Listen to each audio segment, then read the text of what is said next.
Hello everyone and welcome to day 2 of the North American ESL Pro League. Yesterday we saw some fantastic games from MIBR and Ghost Gaming to Luminosity, Rogue and more. So much action to be had and we're only just getting started on our road to Odense.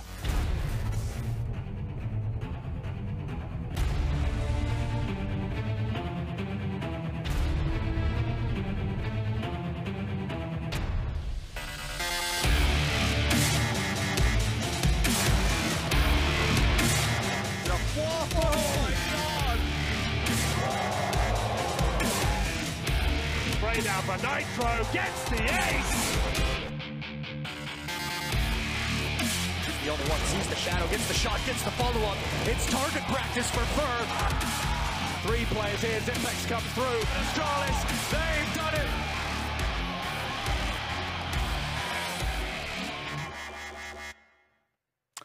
That's right, as I was saying, it is the road to Odense, and some of these teams, including NRG today, it'll be their first games coming out of here. My name is James Banks, and I am joined by Natu once again to break down all the action, give us that crazy analysis, and see if we can actually work out what's going on with MIBR, and if Ghost Gaming can keep on that incredible form that they started off with. Yeah, we had a banger of a first day for sure. I mean, we saw some new teams, Renegades with their new lineup. We saw Ghost really up their game, managing to beat MIBR, like you just mentioned there. That's big news, obviously. MIBR coming off of a really rough period or having a long period of a lot of tournaments, but still take nothing away from Ghost. They played great. Today, we get to see them in the first game as well. So, yeah, looking forward to a great day too. Yeah, some fantastic games to be had. And it is time for us to have a look at the schedule and see exactly how things will go down today, because ultimately, we had a crazy set of 2-0s yesterday, but things could be a little bit closer this time around. So as I said before, we got 2 streams going on. On the main stream that you're watching here now, we're going to be starting off with NRG versus Ghost. Can Ghost do their homework and combat back against NRG? Then we've got a little bit of a Brazilian face-off in MIBR. Obviously, they do have 2 Americans in there going up against Luminosity, ending it with Rogue versus Renegades. But on the secondary stream, you might want to watch some of these lineups going head-to-head. We're going to be seeing Complexity taking on Renegades there. You can ignore the LDLC logo. And then we've got Hellraisers, which also shouldn't be on there either because that is a European team going up. And then we've got the NRG one. We'll just get rid of that and ignore how it's going to go down. Yeah. It was a nice try. You know, these things happen. It's online. We can swiftly move on. My biggest games of today, what I want to look at, is first the Ghost Gaming one because, okay, that's our opener, but I think that's going to be an absolute banger just because of what we saw from them yesterday. Neptune's in the lineup now, young 16-year-old prodigy coming here, his first season of Pro League, and he's just worked his way up. He only started last year. We were talking to Launders and Scrawny, right? And they were giving us the info. They were saying, hey, look, this guy, he's young, he's talented. He was in MDL last year at 15 years old. This man is grinding it out, and we're seeing this so much more now. Yeah, we are. And it feels like nowadays, like we've seen, like think Robs is a great example. Yeah. I think he's the ultimate example of a player who didn't actually go through the usual routine of going through like, you know, 3rd, 4th, 5th tier teams and then slowly grinding his way up. But he really just got called up to mouse sports as his young talent straight from Gathers, basically. So, yeah, no, it's cool to see young talent coming in and playing such like complete Counter-Strike. You know, yeah. you don't see a lot of rookie mistakes, even they're rookies. So that's really cool to see. He's definitely done his homework, definitely watched his demos. But I tell you who didn't watch their demos, and hopefully they've done so last night, was Luminosity, right? Coming into that second game that we'll be looking at later on. I just felt like they were so, not just lackluster, but it was like fundamental flaws there that you just never expect from players with that much experience, that caliber. Yeah, I mean, we're talking about players that have had deep runs at majors and really have a lot of knowledge of the game and should have the understanding. Maybe there's a lack of leadership in that team, which, you know, is a massive thing. Obviously, when you look at it, it does look really disjointed. There's a lot of things that looks more like Counter-Strike in 2014, 2013, more than it does in 2018. A lack of buddy system, the basic fundamental things, because teams are so good at punishing if you play individually as they did yesterday. Henny trying to do the shoddy off play style doesn't necessarily work as well if you don't have anyone helping you out. So yeah, there's a lot to be desired when it comes to Luminosity, a team that we thought during the summertime, I did personally, that they could be an up-and-coming new Brazilian team with some all the new ingredients and actually make a bit of a statement at the top echelon of Counter-Strike. Well, I completely agree with that, and these are some of the games that we'll be saying coming up later on. But we've got to get right into our first game. It is going to be NRG taking on Ghost Gaming. The Phone presents the pre-match. That's right. It is the Vodafone pre-match. Me and Nati will be having a look at this game. And most interestingly, right, we get to see Inferno and Mirage coming out here. Now, for me, when I look at this, you would clearly, again, give NRG the edge. But we spoke about Ghost Gaming. Still loves to do his homework, loves to do his prep. They actually, if you look at their results, perform better against teams where they can get more information from, have a look at more demos out there, right? They lose to some teams that you think, why are you ever losing to a lineup like that? I heard names of lineups, I was like, Bravado, didn't really know these guys, and they end up losing games and sets to them. And then we actually have a look down it and we think, okay, now you're going up against NRG. They've just come off the back of New York. A good performance in New York as well, right? Beating G2, beating FaZe, not just in a set of series of 3, doing it in 2 maps as well. So I think realistically, Ghost Gaming got so much to go off of here. This is going to be an incredibly exciting first game here, Nati. It definitely is. I mean, NRG obviously had a rough time not making it into the major. You know, they were super, super disappointed, and even telling themselves that, you know, we choked. But I was happy to see them not change their lineup because I saw a lot of potential. And now we saw, obviously, in New York, they were doing really, really well. Like you said, Ghost, however, they're good at reading games. And what I'm mostly excited about them is the fact that they're so good at baiting their opposition into making these plays. And then they're just waiting. They're ready. They punish you. And that's when they come in. And also the way that they execute is so good. Like the way they do it is like everything's timed to perfection. They flash once. Let's say like for a B hit on Mirage, for example. They would flash in and throw Moldy simultaneously so that the player would be flashed as a molly came in, but here we're going to see this NRG's. Oh, we didn't get to see it. Oh, that was disappointing. No, we can talk about that, right? For anyone that hasn't seen it, they might bring it back up for us so you guys can actually look down it. But the craziest thing about that little clip that you're about to see, and hopefully it will run, there you go. NRG used it against G2, right? And this is amazing. But guess who was the first team to ever use it that we saw on a competitive field? Pubmasters? No, it was Ghost. Pubmasters on Overpass. We're going, okay, me and Nati will do some old school. We can go back on this. But this was phenomenal. Great spot, quick reaction, Circus huge on the AWP, but that's a 4-man boost into that. But this is crazy because NRG took it from Ghost, and now they're playing head-to-head there. But it's just one of them things where still we talk about his experience and things like that he can bring into the game, find out these new quirky little boosts and stuff like that, which make phenomenal shots, give your team that kind of worrying factor that it might appear in more rounds than just one. And also the game mechanics are trying to prevent you from doing that. So that's what makes it even more impressive, right? And that's almost legendary considering it's overpass, you know, all of pass, whatever you want to call it. We found a couple now. Yeah, exactly. No, it's a map with elevation kind of. Yeah. You have a lot of open space in that regard when you do get that kind of helicopter view, if you will. So then it gives you an opportunity for sure.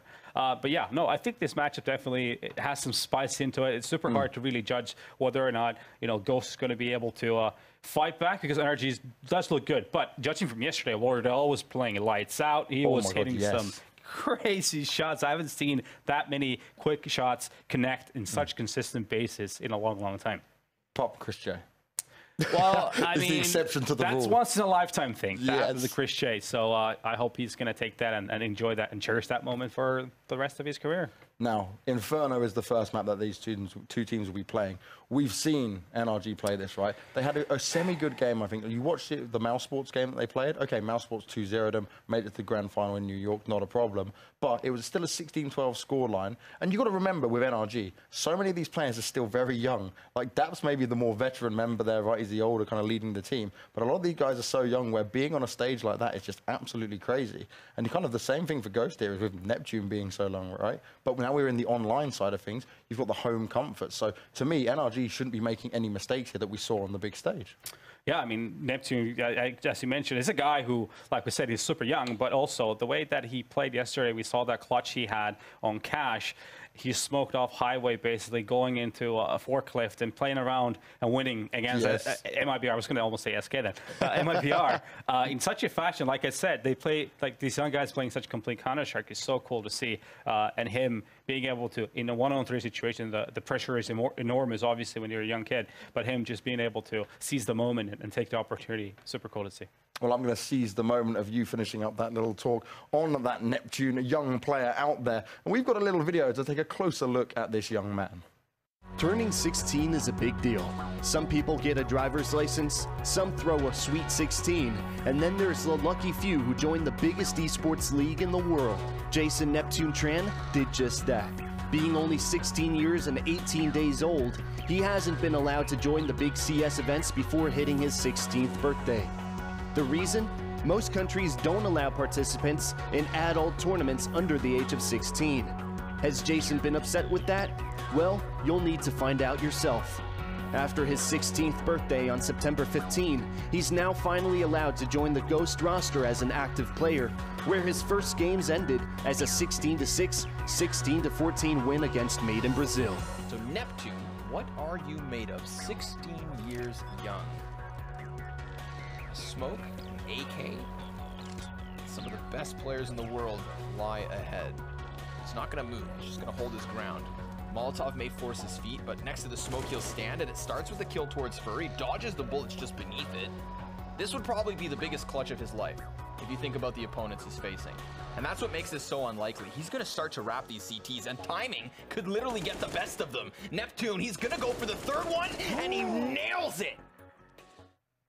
Well, Neptune, the young prodigy. There's 3 Canadians on Ghost Gaming, but we've got 2 more that could potentially make a full Canadian lineup. Yep. Do you think you guys could hang? Hopefully there's a slot for us at some point, yeah. Yeah, there you go. We'll continually throw them under the bus. just really dig down and ruin his career. Yeah. Yep, exactly. I could see you doing that, Launders. That seems like your style. Guy, yeah. I'm now, proud of it. We're talking about Ghost so highly, right, based off of what we saw yesterday. Just going into this matchup against NRG, like we were saying here, there's so much for them to look at. How do you think this one's going to go for Inferno? I think this matchup's going to be 50-50. You know, I think I hold both these teams in the kind of same regard. I keep them along the same spot, and I think Ghosts are still nipping at their heels. But I think that after Ghost's performance yesterday, it's very clear that that gap is kind of ever decreasing. Yeah, I can really agree with that. And Launders, for me personally, I look to NRG and say they're the up-and-coming team. But from what we've seen from Ghost, not just here, but also on their LAN performances as well, I would quite happily say that they are coming up in the same kind of strengths at the moment. And they've got greater potential if they can keep this up to potentially overtake NRG. Yeah, and we can talk about Ghost as a consistent team just because we see like they're always doing better than they should be. We see them in these matchups versus Pro League teams that have like some level of consistency that they can read. Yes. And then with NRG, they're kind of all over the place, right? They get knocked out of the minor, and then they also have like good line results, you know, second IEM Shanghai. And then, so you expect a lot from NRG, just like we did from MIBR yesterday, but they seem even shakier. And so this seems like they're right for the pick-in for Ghost. This is the team that Ghost want to play. Well, let's see if Ghost can outshine NRG this time around. Launders and Scrawny, it's your first game of the day. Let's make it work. Thank you so much, James. We'll see you guys in a bit. Mohan, it's Ghost yet again. I mean, I'm still a little shaken up from their victory over MIBR yesterday. I wasn't prepared for that. I didn't expect it. And yet, it happened. Can you believe it? Look at this pace, though. Ghost, they are straight out the gates, looking to run rampant into the A site. We've got trade frags and jumping bodies and headshots. It's a blunderbuss. It's a carnival, but it still does net Ghost a man advantage and the plant. It's the big old retake that's on here from NRG. It's first going to have to come in through mid, and that's where Steel's going to be patiently waiting inside Boiler. I like that he just takes that first shot, falls back, forces Breeze now to try and come back in here. They're constantly worried of that thorn in their side. But it's going to be Kusta to deny possibly this retake. It's a great flash. It's a great headshot. Sabrosa's going to start adding up the bodies. And sure enough, they welcomed NRG in simply to shut them down. Yeah, give them the hope and then take it away. Just as the pistol round should go once the bomb is down. Go showed us how it's done in the after plant. I really like that as a nuanced thing, but how Steel showed himself in the Boiler and then fell off because it's good for him to get the info. He also has the opportunity at least to get one bullet in for free, maybe a clean headshot. But even if he doesn't, it makes NRG worried, and then they can't just run through halls, so that delays time for the rest of his teammates. And as they come up lane, they have to go a little bit faster than they like, and that level of uncomfortability is sometimes all you really need to make sure that you win. So overall, good solid rounds. It's quite simple. They just threw a Moto smoke and then hit the site, and all the rotators are stuck for that 15 seconds so they can get set up in the after plants, and it comes down to the entries because of that. And here is what looks like a clean anti-eco so far. Ghosts, we know, are very, very patient in these anti-ecos. They're actually somewhat predictable, but they're playing spots that aren't easy to overtake if you're going to push as the CT. So their strategy is use the portion of the round past or before a minute to simply sit and wait for a mistake or a push, an over-aggression of some sort. And then once that's gone, they can hopefully get a kill, and if not, move into some kind of execute. We've seen that even in the 5v5, they do have a plan. Now here they're activating a little bit more quickly because they got that kill early, and maybe in the future we'll see, because they really do work like clockwork, maybe we'll see a situation where NRG don't give them that opening one frag, but slowly the the NRG players are trickling into the A site. One player spotty from Arch, sharing a bit of damage. And everybody's rotated fully in now. Yeah, there's a lot of bodies stacking up, and corpses too. Breeze comes back in from the side of Graveyard, getting himself a kill, and Ethan actually within the bomb site, not going down despite a heavy weapons disadvantage. They make something work. I mean, look at Sabrosa, 18 health, Wardell towards 67. It's not clean because NRG, they got all their pieces into the right spots at the right time. Absolutely. It's Graveyard's the only position on the site where if you're dealing with a lane push, it can be the most annoying, even though as a player there, you have almost no mobility. It's very unique in that regard.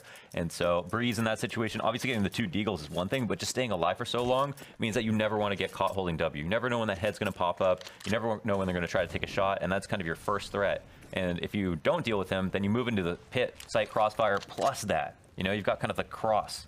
And that means that it's just going to slow your round down. So instead, they wait on that duel. It takes a little bit longer than expected, but they do clean it up. And we've got another anti-eco here. Neptune dies an ult with an AK, which is a pretty big find for NRG, but they've also shown all 5 bodies, and that's going to allow Ghost to make a confident decision that they can move into the B site and just want to be fully sure that they saw all 5 and not 4 or maybe 3. Never know if there's that one pesky CT hiding away in any possible corner, but Fugly, just gone. Don't even come over. Stay as far away from possible in the off chance that Ghosts want to feed these MAC 10s, because they do have 3 of those SMGs, so they have the desire to go for frags, if there's any left. Wardell just racking up some headshots pretty quickly, and then everybody's gone. NRG, they do not want to fall, but they will. Fugly's, again, the only person who needs to really keep himself up, so look at him go. This is a bit of a marathon. Yeah, if they go ahead and get 2 kills with the MAC 10, it covers the armor, so it's totally worth it to go and chase. And also, they're probably going to want to upgrade as many as possible, even if they only keep 1 or 2 MAC 10s for the bonus round. Sprouse is going to spot that one's in pit. It's going to try for the long-range CZ, but Wardell's there right behind him to back him up. And there we have it. 3 rounds in a row for Ghost Gaming. Very clean state of affairs for them. NRG are going to start to buy into this, knowing, though, that Ghost have held on to a couple of MAC 10s. It's going to be kind of unnerving if you're Cirque, Ethan, or Breeze, because you've got no head armor. Noggin's ripe for the popping. And still those 3 MAC 10s are up, but there's an AWP in the equation as well. I always find that interesting when you have this like vast investment in the AWP, but then also these guys just kind of, you know, gambling, playing around with their lives a little bit. You've got a few that may find themselves in uncomfortable waters, and all the while that sniper's now going to have to come and support them, because 3 players to the top of mid and just Sabrosa to watch the back line. He takes some chip damage too, so a liability and a possibility for NRG to get on the board early on. It's a 5v3. They've cut this down pretty quickly. Minute 10 still up on the clock, and we've got Ghost just stagnant towards Arch, sitting inside of the brackets, playing off of the smoke, because they do have utility. Again, this was a nice solid buy. It was really just that question mark on the weaponry itself. Smoke has been finally laid down, and Kusta's trying to abuse it for whatever he can to try to bring this back, at least if only slightly. And I don't know, is Sabrosa going to get in his face? He might, but it looks like the off angle is perfect. Daps takes no damage and leaves him now in a 5v2. It's a nice spot from Daps. I like that. Very successful off angle. Poor Sabrosa's got way too much to clear. So it comes down to the 2 heavy hitters, AWP and that AK, but neither have been given a target. Despite now sitting on 20 seconds, they're going to have to make their move. And if they make that move slowly, it's going to be another off angle that works out here for Cirque. His attention is pulled away. And we've got Kusta slipping into the library. Now they're not even going to go for it. So it's just a straight up save. They were feeling it out, hoping maybe at 15 seconds NRG gives them something to work with. But because that's not there, they'll play conservatively. And they'll even pick up a kill. Oh. Wow, yeah. Oh, not getting away clean, however. Kusta was actually in a fine spot, but he didn't know maybe someone walks through CT, I guess. You know, if he clears that jump, he's also safe. But great trade from Cirque after time as well. So even though we got a kill, it came at a price. Very crucial. Very crucial indeed. So round 5, and that was kind of the bonus for Ghost. So they are fine with this, and NRG are going to get head armor, knowing that they're probably going to re-up with full AKs anyway, just because they've got it like that at this point. And it's a different kind of round here. A straight up default with a rifle at the bottom of mid. Late nade to the top of Banana doesn't do anything. But it's NRG to aggress late to mess with the timing just a bit. All controls taken at 1:30. And all of NRG have fallen back into more passive positions to free up some space for the rotate. That's nice. Even for Neptune, not only to not get hit, but to know where the Opera is #1, and know that the Opera is most likely not going to re-peek unless they hear a flash, is another big benefit. And Wardell, doesn't get that one. Cirque is going to be a guy to stand up to him for sure. I mean, Wardell was even getting the best of Fallen yesterday. Yep. But Cirque is kind of on the same wavelength as Wardell is. The Bulgarian Beast made a pretty gnarly inclusion with NRG. I think that's one of the reasons they have propelled forward at times, is just straight up because of his individual skill. So Op versus Op goes the way of NRG. That's how we find ourselves in this 5 versus 4 with 40 seconds left, and that secondary sniper over here towards Banana. I don't know if I've ever seen Ethan with a sniper. He's gonna miss his shot as he continues to fall back. Does put down the smoke though, so that's just good. He wrecks the defense, and Ghost Gaming could choose to go through this. They could also choose to save, because they are really playing with time here. It's Fugly and Ethan, and then a third supporter coming over in the form of Daps. Good kill from Ethan, and an even better fallback, but Daps almost decides to go propelling forward. 10 seconds, and one shot through the coffin could stop it, but that is not the case. It is the man advantage for NRG in the retake. They have all of their forces coming in off of CT spawn. And Ethan, he's going to eat a frag. That's damage, substantial. But Steel's up close, trying to dodge those shots coming forward. Smoke's got a gap, so they're going to work with it, but it's still the 2v2. Sabrosa wanting to come from the backside of this construction presence, and his teammate goes down, so it's all on Sabrosa. Yassine, he needs to clutch this, and time is an issue for Ethan, but the shoulder peek from Sabrosa, and the second time... Why would you peek that? Push it to the limit, but nope, not over. Sabrosa, the first peek, smart. The second costs him. He had him. He had him. There's no reason to peek that. He had to. He was behind the wall. He got him to shoot. He was out so wide. He knows that he's like 1 second to get to the bomb. Has to tap it one more time. Then he has 4 more seconds to peek, and then he can swing out. And instead, he goes for the wide swing duel. There's no reason to do that. That's like a very black and white play, in my opinion. I feel like that's hard to justify. And that's a round for NRG. They had that. There are probably a couple more deaths that went unaccounted for in the site, but you know, I feel like if something's that obvious, you just gotta like make sure you do the right thing. Sabrosa nearly saving himself, but instead gets rid of a smoke and then ends up dying to the molly of Daps, and that is the power of that Molotov trap. Just burning the entirety of Banana from bottom to top. And now suddenly it's a similar round to the last. A lot more time left over, maybe a little bit worse for wear in terms of guns, because we obviously have that Galil. Not a sign of opulence. Ethan's got a good position and immediately retreats downwards. Still has the support of Dap, so it's the double top box. And a solid hold from Ethan. 2 kills at the end, tied game 3-3. Yeah, 3-3. Easy cleanup, good initial contact. That's when you want to spend over, you know, $2,000 on Banana control. You're hoping that you get a kill of it. They ended up getting 2. They got away scot-free as well, not taking much damage in the process, if any. Not even sure they took any. And Ghosts are just like that on a save. So they had a kind of a shaky anti-eco in the first place in that second round, right? It got a little weird. And then that round, it gets a little bit closer than it needs to, and they end up actually losing it. Already seeming a little bit less confident than yesterday. Yeah, a little less convincing. Got a couple individual errors as well. I still flash back to that Sabrosa play. Remember, that was after their free buy, when the MAC-10s were still a part of the equation. So Ghost did have 2 chances, but both go the opposite way. Because of that, here we stand. The anti-eco from NRG. Let's see if theirs is any more convincing. It is Daps overwhelmed because there's so many bodies come flying forward. Ethan looks to lock it down, tries to hold his ground, and cannot do so, as again, it's just a numbers game. And Cirque's rotation, sure enough, will get him closer to the site. No support from Steel. He decides to go back the other way because, of course, there's a part of the equation that has not been brought forward. That is the bomb. Yeah, they might not even... NRG might realize that the bomb was left. This is obviously a huge error, but at this point, I'm not entirely sure they're convinced that this was some type of fake, because it's really weird for Steel to leave the site that early in the 3v2. But now it's a standoff. But Steel has a way back into B. Noise has been cut completely. There should be a situation where he can at least throw the bomb across, allow the plant to go down, and then he can cover coffins. But there's all the reason in the world for NRG to push as soon as the bomb gets tapped. Oh, he's made noise. Definitely confirmed now by Cirque. Kusta's going to try to go for this plant, and Cirque's going to walk up, but oh man, the coffin gives him cover. The headshot's right there afterwards. Kusta finds nothing more but Steel. I mean, he bailed them out with that banana push, and now it would take 2 more. Cirque's USP is just as good as his op. Cleans up the bomb site, and a very awkward situation there created with the device being left behind. Definitely strange. I'm surprised that Cirque actually pushed out. I think Steel was surprised that he pushed out in the first place, but then to do it with the USP as well, and then to also get the kill, I think all of those things were very unexpected. But Steel, I don't think he had armor. It seemed like he got aim punched.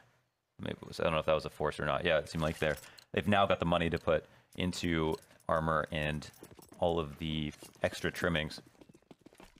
So round 8, powerful buy on both sides.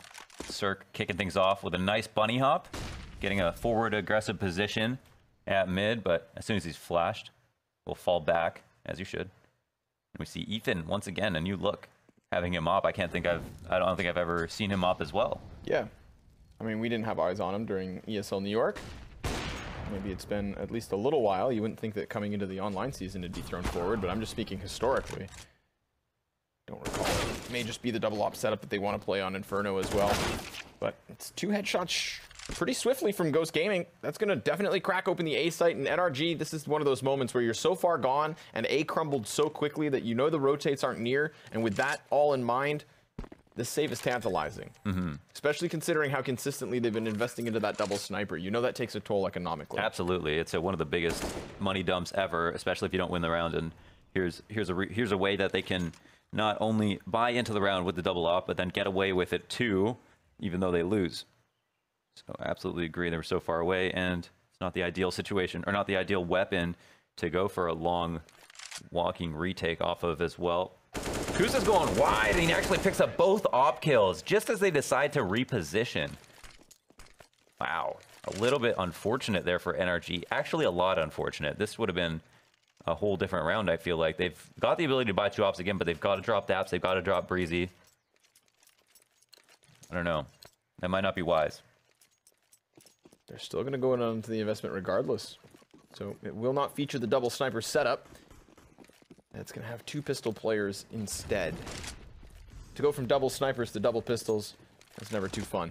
We'll see if Wardell can crack it this open versus Cirque. But Cirque in and of himself is still a tough nut to crack.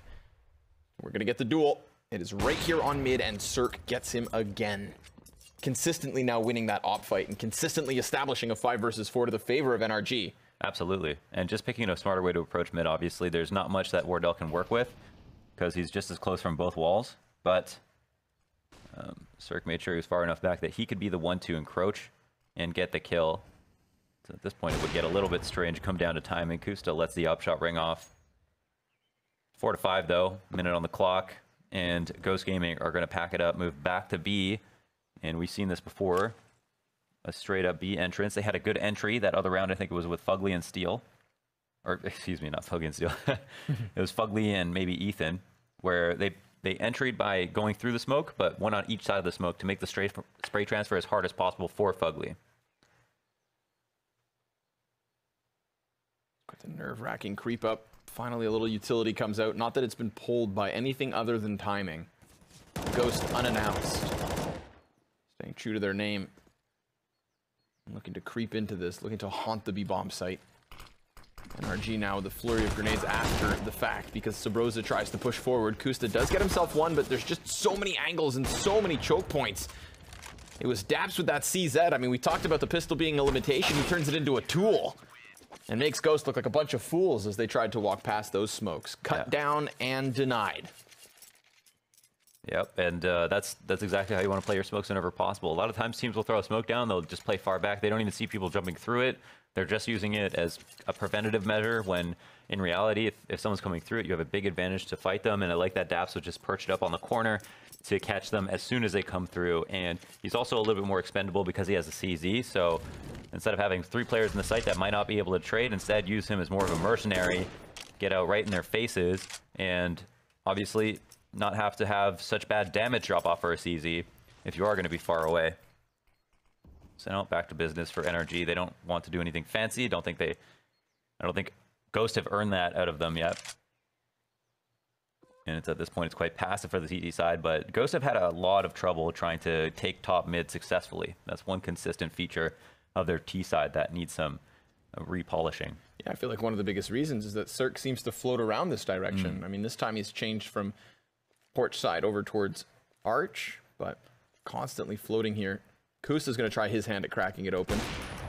Steel takes a shot. Lucky to be alive on 11 health, but regardless, he'll continue to try and push forward. The same position from Graveyard has been a constant problem for Ghost, and it looks like the problems will continue. Cirque inside of the site. Breeze trying to pull attention towards Pit, and he just welcomes them to walk past because then he easily repositions further in. He's got the support behind, and he even does one better. What an aggressive play from Cirque, and what an assertion on his behalf thus far for NRG. Definitely, and they are looking very, very good. Whereas Ghost, however, are looking a little bit shallow when it comes to their playbook on the map so far. I'm not sure how comfortable they feel on Inferno. I'd say this is definitely one of NRG's strongest maps by far, but that being said, they're keeping it very simple. 5 lane, that's not something you see very often anymore, unless you have really innovative wall smokes or you go for pick control first or something like that, but instead, they put themselves in this blender, and a lot of those players died without even looking at their primary target, so I think that they've got to be a little bit more creative. You've got to work a lot harder nowadays to get a bomb down on A-side Inferno. And once you do, you have that after plant. We saw what they did on the pistol, but now with more utility involved and more guns, it's a lot harder for the T's to do that. But that being said, the conversation has changed quite a bit with pros about this map and actually mentioning that now it feels like it's a lot more T-sided than it ever was. And that would be the first time in history of the map that it's anywhere near that. You know, on Old Inferno it was 11-4 CT side, 12-3 sometimes, and that wouldn't have been an indomitable scoreline. But on this Inferno, choke points are a lot wider, and the T's are much smarter.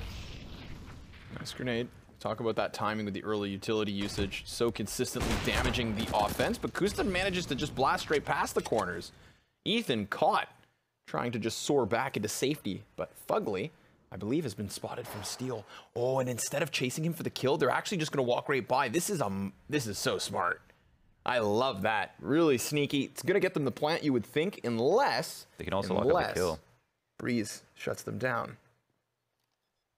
Oh, he's safe backside, but he's got no support. They're assuming that nobody else is here, and Breeze going to go and get this kill. He can threaten with the bomb plant as well and push T's into making a bad decision, but the bomb is not in the worst spot ever, and Breeze has to slow it down. Once he starts tapping it, that's when they're supposed to be pulled into the eyes of Cirque, but Cirque actually flies outwards. That's going to expose him, but again, it is just pistols, so it shouldn't be all too much, except Kusta and Sabrosa have combined for another couple kills. It's cut down to the 2 versus 2, and it's an upgraded rifle. Sabrosa's got cover, throws the Molotov onto the bomb, and wow, they've managed to do it. A self-immolation just because he's committed to the cause, but that's so sick. Yeah. Because they spot the player pushing apps, they just creep and crawl behind him. Yeah, that's the dedication you look for if you're the Mafia. You know? Yeah. And we're just playing Counter-Strike for fun with our friends. And here is Sabrosa burning himself alive. But that was a great molly because he dies. Even if he doesn't get that crazy P250 kill that he does, the time is so low, they might not be able to defuse. So that's a great way to shave 7 seconds off the bomb. And overall, a solid eco rounds for Ghost Gaming to come back into this. It's a kind of a tragic way to lose a round in the past, so it's some nice for them, I think, that they win it back in similar fashion. And as for NRG, I think they're still sitting pretty. They feel okay about this probably, but it was a good lurk play, as you highlighted, that started things off. Can't ask for that almost every single round, but it almost went south as is. Now Wardell gets the opening kill. Big difference here for Ghost Gaming to get the 2 opening frags on a rifle round versus NRG. That has been their biggest demon by far. See where they go with it from here. Could just decide to burst into the A site. If they do so, they'll find a single defender in the form of Breeze. And he's actually looking to just let them pass, let them trickle straight by, but he can't. He makes contact hip to hip with Kusta. Hits the spray down and decides to go prying over top of the smoke. That's not going to fare all too well for him. An immediate headshot. And this is one of those situations, right? You just talked about it, how if you get into that A site, if you manage to find it, then normally you're going to find NRG walking away. You're going to be finding yourself with the round because it's a difficult retake, and even more so when your remaining players are out of position, which was the case here in the 12th round. It's all tied up now, 6 apiece, and Ghost Gaming starting to come into themselves. I think we saw maybe some jitters at the start. We definitely saw some economic problems allow for NRG to add rounds to the board, but now A-Site seems to be figured out, and they're kind of nullifying Cirque more so now than ever. Yeah, absolutely. A-Site is just this can of chicken noodle soup, and if they have the appropriate can opener and they get all the way around the can and they open it up, it's going to be hard to keep that chicken noodle soup in the can. Are you one of those people that adds a can of water to your chicken noodle soup or a can of milk? A can of water. I've never tried milk. Really? Don't look at me like that, Connor. Oh God, I thought you were. That's not abnormal. I thought you were in the proper camp. I mean, I had no idea that. Are you the kind of person that adds water or milk to your hot chocolates? Well, one would be cocoa, right? And then one would be a mocha, and then one would be a hot chocolate. No, mocha needs coffee. We're talking tomatoes tomatoes that's true. and that would potatoes. have caffeine content. This guy. Well, hot chocolate. Like if you get a hot chocolate from Tim Hortons, yeah, it's got water in it. Yeah, but it should have milk. It should have milk, of course. You never taught me that? I feel like it should be called hot chocolate milk. I think they should change the name. Let's start. I don't know who's in charge, but let's get that rebranding campaign underway. Yeah, I think we're spending our time talking about way less important issues in the world today, and this is by far the most important one. Probably. It's also important that these M4s do something because there's only 2 of them. There was nothing else actually invested around it, and already, speaking of 2 of them, Cirque has picked up a couple kills. It's going to start forcing Ghost to possibly run forward, and if they do so, they'll be met by Daps and Breeze. With a P250 beneath the Balk, he does manage a single kill, and Daps retreats into the cover, the sanctuary, the safety of the site, but still he has to fight. Neptune able to create a little bit more space. He should prioritize plant, and remember the health advantage is certainly here for Ghost to try and work with. Cirque and Nate, so easy to knock over. It's really Fugly with the full bar, but Fugly doesn't have a gun. Still hasn't managed to find his paws on one. Molotov, utility, it's all been thrown out other than the flashbangs, and now it is just Neptune with that last piece of utility. He's got himself the first kill, but it's going to be Fugly out in the open. Now the upgraded AK makes it work with just enough time for the defuse, I believe, because he picks up the kit, so most certainly that's it. NRG, with an economic distress of their own, still rob one back, so tit for tat and a round advantage for the CTs. Nicely played. Now, obviously, we could see from Steel's position, but if that Molotov didn't bounce so high and take so long to hit the ground, if you just threw it directly at the ground, they wouldn't be able to come in front of it, which was the decision that he posed to them, and clearly that was tantalizing, knowing that they had to get to the bomb. So I feel like that could have been different if he had just thrown the Molotov a little bit more shallow. And as for Neptune, we don't get the back-to-back 1v3s. He comes close. I think he played it really well. It looked like Fugly was screwed running across that balcony. No cover to look for whatsoever.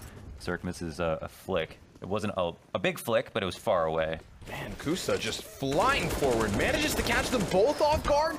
Assists from Sabrosa and Neptune, and you have to think that helps because he doesn't get many shots off, despite being just so frivolous and forward with that push. 3v1 Daps alone.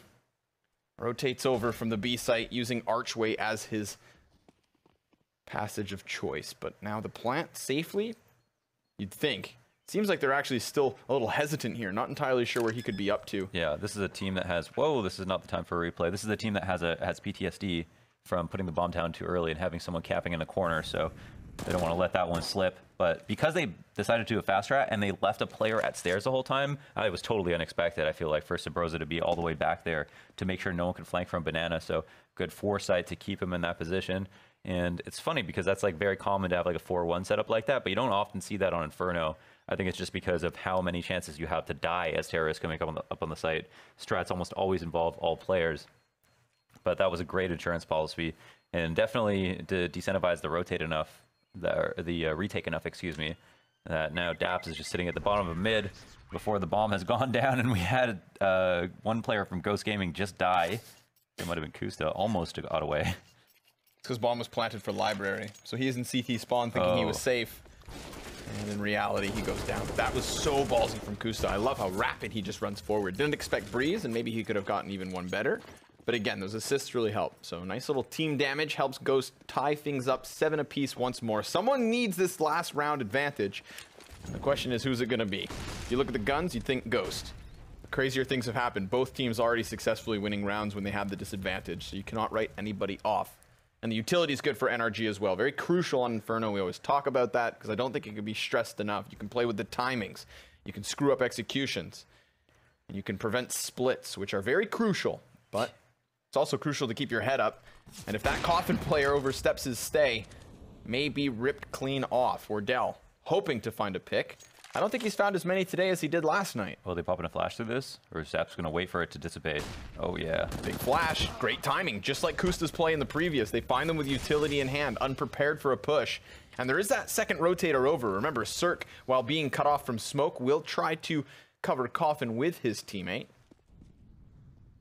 Kusta's going to hear those footsteps running away. Spots an opportunity. 2 CTs locked into the site, and is just going to be down to the pistols here. One on Ethan. I believe that's actually Cirque. Oh, Cirque has traded places. Got an op for himself as well. It's a good upgrade for a guy like him. 35 seconds. This is a strange one because Kusta didn't clear out A site. They don't know how many people are in B, but it's definitely the better site to go to. They have this crunch. They could just activate his flank a little bit early. And here's the first rotate to come in. Not going to expect that, obviously, and that's the op down, so it just comes down to Ethan. But they're running into A now with so little time remaining. Kusta here to help them with the crunch. Breeze hears the footsteps. I mean, you can still see these T's honed in, looking for kills. Fugly able to deny at least one, but they will find this plant regardless. That's a dangerous, dangerous rotation. Obviously, like you said, Kusta doesn't clear the A site, so they don't know where or who is where. I think it was weird, though. Like, I don't know what Kusta calmed, but I feel like if he heard somebody at Arch running towards A, then they're not going to assume it's like some overstack towards B, but yet they called to go back to A and run into 2 more people. If he had just continued his flank through CTU, they had no idea he was there. Probably would have been able to shoot someone in the back, get a lot of information, and they wouldn't have had to let the clock run down. For all this time, you have to run up mid and risk like not getting the bomb down. Like they got 2 entries on A, but the delay was there, and they were just tucked it deep into the site. Yep. Maybe they don't get away with it. Yeah, most certainly could have been denied, but like we said, it was a close half, and someone needed that little bit of an edge. It will be Ghost as they swap to the defense. And I'm excited to see what NRG have in store for us in terms of a T side. Yeah, very tight half so far. Well, now that it's all over, I think definitely Ghost are going to be quite happy about this. It's actually a matchup that's happened before, I believe, on Inferno. I believe I did a demo review on this on one of their games in the past in a qualifier when Ghosts were still on the come up. Oh man, look at the pace being set here. NRG just flying up Banana. Cirque able to get a quick headshot, and Fugly will do one better. But Kusta, he's got an off angle already spotted. Sure, he gets a kill, but one parting gift from the B bomb site does not make the job easy for Sabrosa and Steel. They will find an easy frag towards Banana, however, and that's one more to their favor. Still a man advantage up for NRG, and that bomb again ticking quickly. No kit currently on the CTs, but they do have a smoke, which they could throw here in the face of Cirque if they were to choose so. Could also just throw ahead that right on the bomb. And right now, this double positioning on CT spawn doesn't allow for them to challenge this man in the back of the site. It's going to be Breeze with a desperate reload. Sabrosa manages the kill. You can't be serious. A 2 versus 4 retake here from Ghost Gaming, and that's momentous on a pistol. Steel just came across that angle, took out the guy on the higher and lower with the CZ, instant headshots.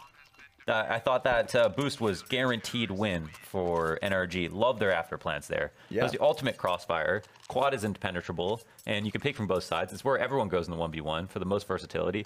And then you have 2 guys in CT ready to just crush them. There was no way. I thought what was going to happen was Steel was going to smoke CT so that they could isolate those guys, and then whoever was on top of the smoke, who was boosted up, would be the insurance policy, and that was it. But they didn't even have to do that. They just went out guns a-blazing.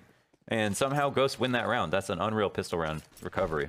Definitely boils down to a couple beautiful headshots. I mean, again, not just 2 simple kills, but the headshots on top. Yeah. 12 bullets in the magazine. It only takes 2. 5 SMGs invested into this.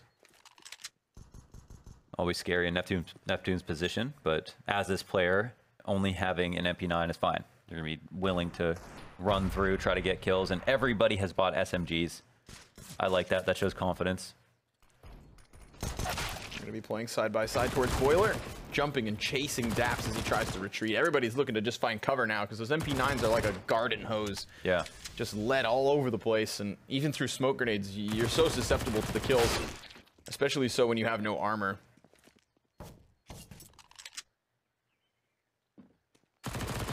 Ferocious repeat from Sabrosa, catches another one off the side, and a headshot towards Fugly really makes this one look all the more convincing.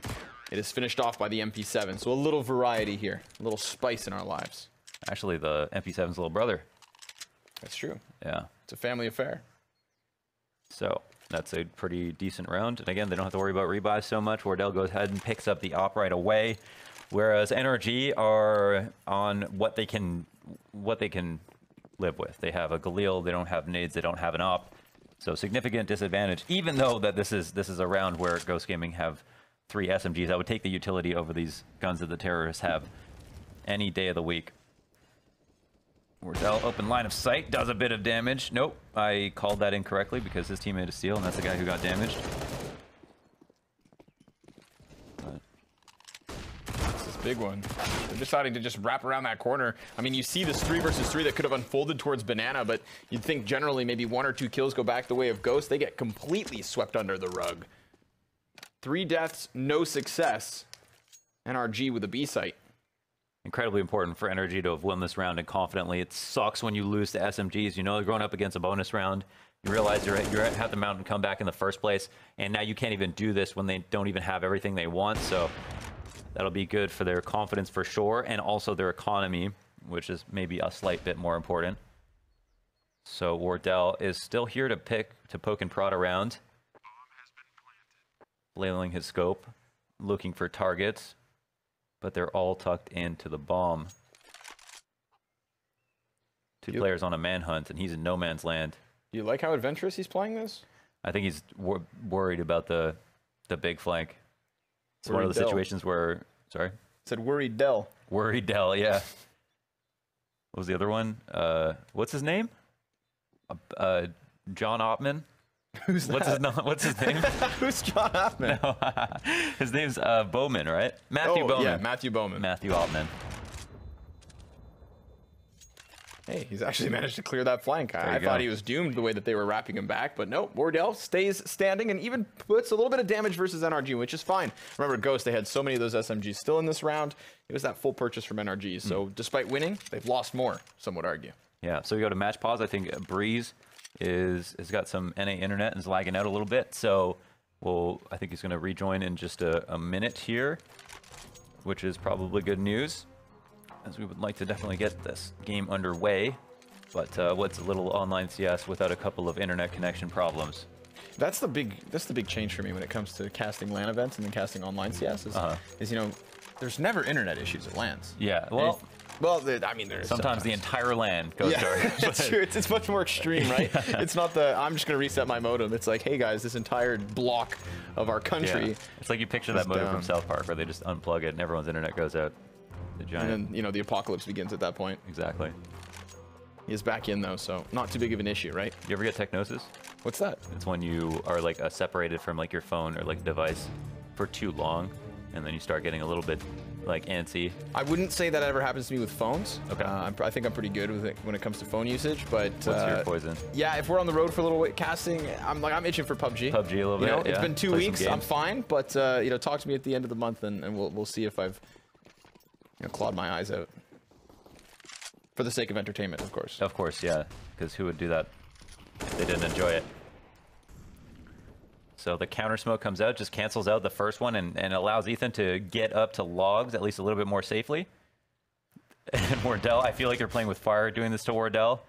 But Fugly actually has really precise peeks. He is one of the most consistent and scary when it comes to shoulder peeking. Definitely underrated in that regard. Has great movement as well. I think it's what makes him one of the best quad oppers when it comes to players, excuse me. Whoa. On cash, great flash. Some money flash. Tons of map control given up, but we've kind of got this gamble stack to make up for it. Even though there's maybe 1 or 2 pistols here. High-low setup on oranges. Neptune to potentially take first contact. Let's see if the little kid can game. Ethan certainly can. Falls back after the flash because it doesn't need to just go past everybody. Steel lining it up with that CZ75, and Kusa's just looking to pin them against the wall as they attempt to get into the back of this bomb site. Not where the plant will go down. Of course, that sits next to coffins. Kusta's teammates coming over from CT spawn. Sabrosa is there, and what you up to, Wardell? Planted on B, my friend. Maybe doesn't want to come gamble just yet, but maybe they don't realize how much damage they've dealt. This is a hair that keeps half of NRG alive. Kusta cleared by the closer positioning of Daps. Never saw it coming. Sabrosa should. He does actually get his paws on an AK. That's interesting, but it's peeked out from Ethan. So nice positioning towards Banana. Again, that like triangulated crossfire. That's a weird way to play that. I mean, like Wardell was too far to go for it, but then if one person's not in it, like why are you going for a 2v4 retake? Instead, why not take the guns into the next round? I don't know. That seems a little bit strange to me. They obviously had a chance to do it. Maybe it was just the tragic part was that Wardell was just too far to get involved. But without Wardell down a man, that the entirety of the retake just doesn't look as promising. I feel like Kusta's painted into a corner. Sabrosa, remember, he picked up that AK, but did have a CZ at first. Yeah. And maybe because Kusta gets a kill, it's like either flirting with the idea. Once Yassine gets his hands on the AK, though, I'd say just tuck back out. Hightail it. Ethan's a little too swift. The entirety of NRG too quick. And so we have to take a pause, cool them off. Of course, another tech. Quickly to be resolved. Don't fret. Gonna map fly through. This is the fidget spinner of observing. Speaking of fidget spinners, that's the freakiest one I've ever seen. Yeah, the Cerebus chicken. Oh, man. Look at that evil guy. Somebody's trying to summon Satan. That was a crazy looking butt. All right, I'm entertained. I'm nervous. This is the Something content about this makes I've been me waiting nervous for my whole life, and I didn't know it. I'm waiting for it to just pop. Did they stay there when the round starts? Did the chicken stay there? Like this is I mean, is this borderline animal cruelty? Are they? If they're doing it to they clearly themselves. look panicked. Can you put animals in jail? Are you saying this is Prius's fault? It's definitely Prius's fault. It's never Heather's. I know Heather wouldn't do this to animals. No, she would adopt them.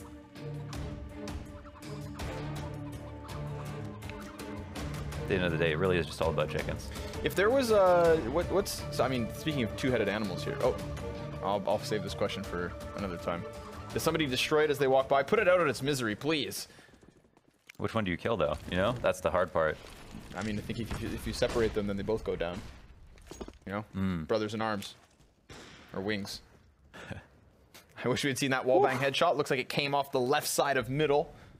So a little peek down mid, nets a 5v4 for Ghost. I feel like this is the first time really we've actually seen them with a man advantage with that op duel being the way they establish it. But the problem is that one op is all they've got.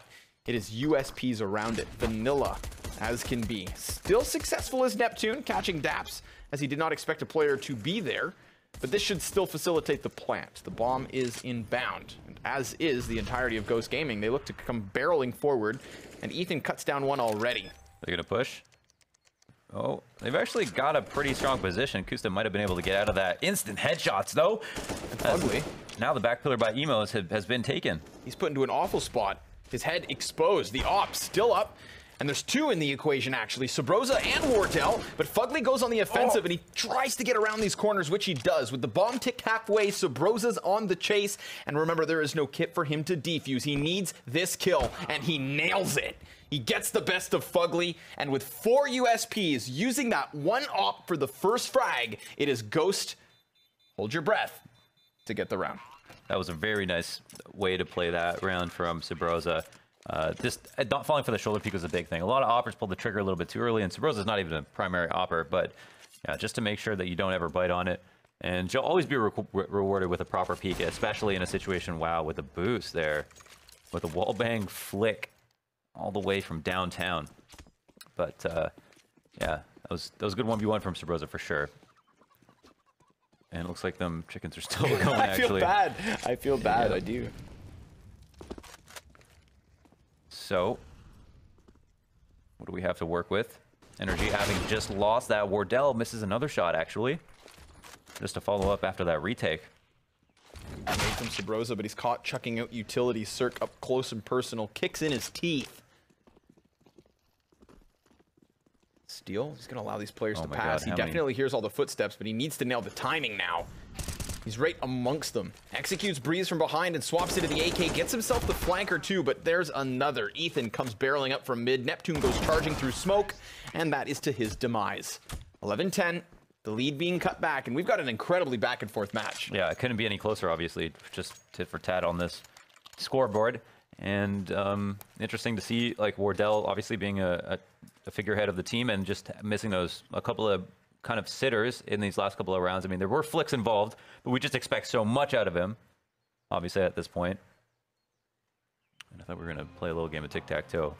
I would love to challenge you, but I know that you guys can't hear me, unfortunately. Who are you speaking to? The Observer? The Observer. Right. Oh. There's no way to hear that. I mean, he had me with the chicken, but he's lost me with the tic-tac-toe. A little bit, yeah. We've lost the narrative. Those are hieroglyphs at this point. Okay, I think he's trying to tell us something. I feel like this has to be Prius. It's got to be Prius, yes. It's Prius. It's way too Prius. You know, Heather, she's a professional. Prius is, Prius. Oh, that's good. We have legal medication for this. Exactly. That's why he hasn't given up yet. Hey, I appreciate the creativity. God, somebody kill those chickens. I really need them to die at this point. My sympathy bars all run out. Fast clash. Neptune runs straight past using that P250. Even furthers the damage on Ethan. The big question then is, of course, where do they go from here? Because once the smoke grenades fade, these pistol players should not be much of a threat. Ethan's just ready for that walkout from Steel, predicted from a distance. Neptune grabs the AK and retreats further back into the CT spawn in order to rotate over towards Arch. So they've managed this setup because he gets those kills. Gamble stack. And NRG wants something at A. So they're clearing stuff out pretty quickly to take advantage of the rotates, but one's already here early. Not what they're going to want to see. Yeah, remember, that gun is over behind the pillar. Neptune immediately pulls the attention towards him, and Wardell finds Fugly. That is 2 players down in an attempt to make this cross. The pistol comes in from the corner. Perfect position for it. Breeze 1 versus 2. Wow. Cannot hang on. Again, we get these rounds where the pistols make magic happen. And that was a great rotate. I mean, they called for the gamble. NRG moved quickly as well, which was quite interesting. I like to see that. I hate when teams get a little bit too indecisive if they don't know, like, who's stacking where, but then making a decisive call at the moment that they started moving. And our Ghosts were overstacking B just a little bit more, so they were correct, but they were so decisive from that point on that they got into proper positions. They had the great spots to hold the site from and worked together extremely well. So Ghost pulling ahead slightly and on the eco as well to steal back the economy. We've got another tech timeout. Don't exactly know what it is. Potentially another peripheral of Breezes. First the ISP, then the mouse. What goes after that? What's that? What goes after that? What goes after that? Maybe your vision. Maybe your memory. Sense of smell. Sense of smell. Everything, you get a little vertigo. Fall over in your DX Racer. Pull a Freakazoid. Plug the whole thing in backwards, and then suddenly think that you have vertigo. Yeah, so he's getting a new mouse. All right. Yeah. So just the mouse one more Just time. gonna run to Walmart real quick. He might have, I mean, he's probably got how Amazon many? Prime? I've bought like one of every single mouse. So I've also just given them away. So I've only got like 3 left, but I think I have had almost every single model of mouse ever made since like 2016. I've always stuck to the rivals. That's nice. Had the 300, had a 700, and then it caught on fire. Oh, Yeah. okay. That's why you don't get mice with LED screens. Okay. Wow. Sounds like a scary time to play games. Want to sit down. I'm not sure if in it your was safe the space. mouse or if it was just my complete and utter skills. Your crazy flicks. Yeah. You know, all the friction. Causing up the friction. Who knows? I feel like it was definitely the mouse. Could have been the LEDs. Very scary. Okay. Now, we're all back into this. Everybody's seated. Mice are working. It's not the time to pause. This is the time to grasp onto the momentum, to take it and run with it. I guess for NRG, they get to ice the kicker a little bit, but they still have a dog in this fight. Can show what they're made of. But once again, Ghost, I mean, they're already up 2-0 in this in the Pro League standings, and they beat one of their hardest, if not the hardest opponent Yeah, and I would throw NRG up there at the very top as well. Right behind I'm looking them. at the top 5. Absolutely. I'd put NRG in there, hands down. No, these are two teams that'll most likely make it to finals. Oh, all these T's go straight past Sabrosa. Cannot stop them at all. Luckily, the op is good for a double and steals with that CZ. I mean, how consistently now has he used this sidearm to pick up a couple of kills? This is at least the 3rd round I've seen it. And poor Fugly with a CZ of his own is pinned into the pit with no teammates to help him, so God bless your soul. You're done for. It's an execution from above. Steal with a 3rd. It's a full house on the A site, and the 3rd round for Ghost now over top of NRG, who will find themselves in economic distress. Apartment entries are hard to come by, but Fugly managed to surmise one, and even from there, just got completely decimated. So overall, the site take fell a little bit flat, but it was just the eco round. It did look fishy for a moment, but it was great from Steel and Wardell to combine. I almost always say combine in tandem, but that's just redundant, right? Yeah, that's true. To work in tandem, To work in tandem, combine. join in tandem, but that's like redundant, right? Yeah. Choose one. Just choose one, Launders. They did it together. I'm gonna try not to be fancy with it. And Steel's on a tear. Easy eco for him. That's another 3K back-to-back rounds. 2 rounds, 6 kills minimum.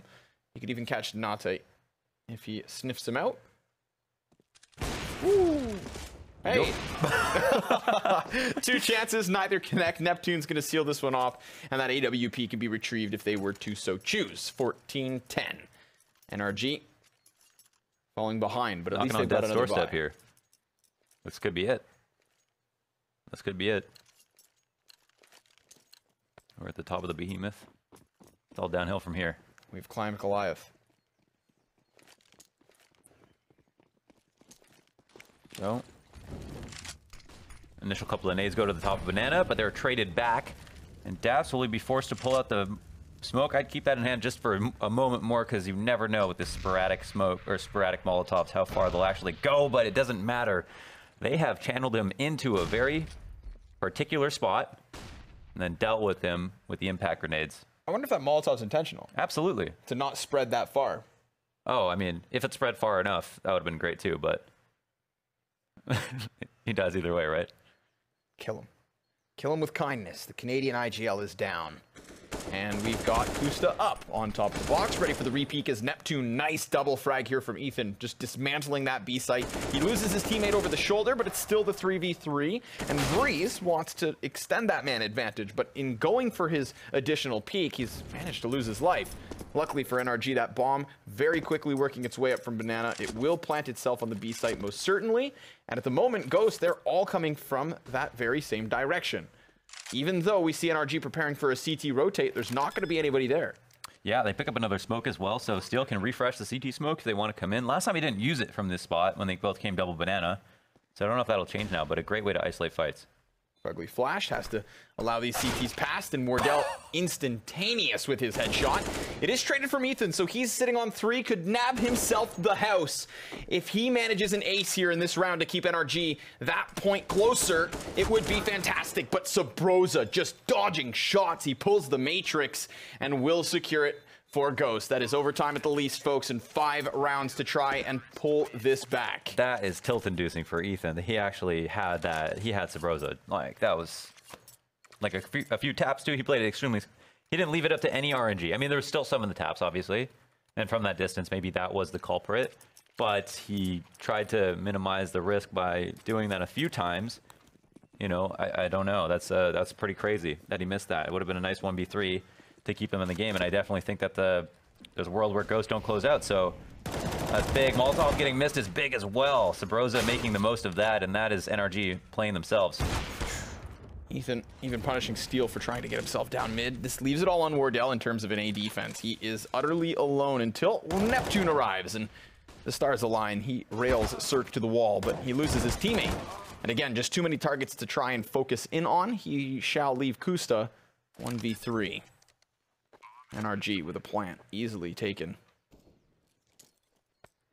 How do you play this? What do you do? What do you prioritize? Bout control? There's obviously one in the pit that he knows if he swings out and starts shooting, it's going to get peeked, but he's going to have a hard time trying to bait that peek out without shooting, so that'll be his first concern. And there was one chance there to get a kill early.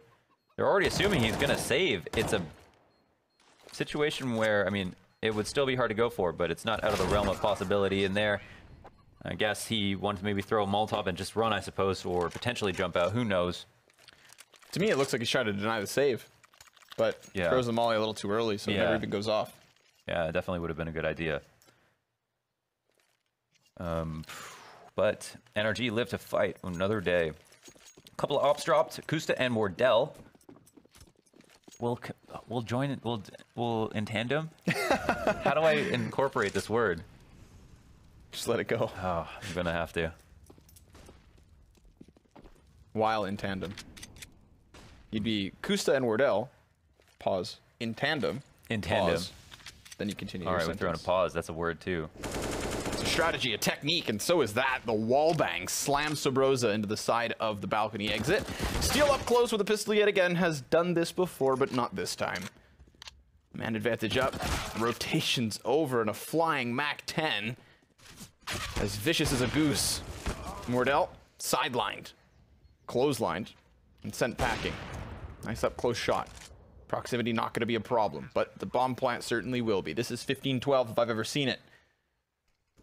Kusta, I would say, just go ahead and save. Run away. Ghost Gaming looking a bit more tender at this point.